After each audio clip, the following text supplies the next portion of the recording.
Grabe, sarap. Dahil sarap na ako dito sa red velvet crinkles with cream cheese filling, guys. Ipapatikim ko siya dun sa asawa ko kasi mahilig din siya sa crinkles. And look, nakatatlo na ako kasi 20 pieces na nga pala itong pinili namin para ayoko kasi nang nabibitin. Ayan, patikim na natin sa kanya. Jadi tikman mo tong crinkles na binili ko. Ang sarap niya kasi may cream cheese siya. Yan, nasa gitna, cream cheese yung filling. Di ba? Kakaiba. Parang may feeling. May feeling nga siyang cream cheese. Hindi. Sarap lang. Di ba? Meron siyang cream cheese kasi, eh, no? Then may rig kami talaga sa crinkles. Tapos yung pagka-crinkles niya malambot. Yung kaya nagustuhan ko. Di ba normally ng crinkles matigas? Ito malambot. Kaya nagustuhan ko talaga siya. Di ba?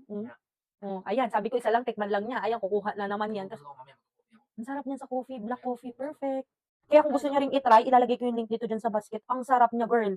Hindi siya yung typical na crinkles na katulad ng iba na matigas. Gusto ko siya kasi malambot. Di ba? Ayun, ang sarap. Dali.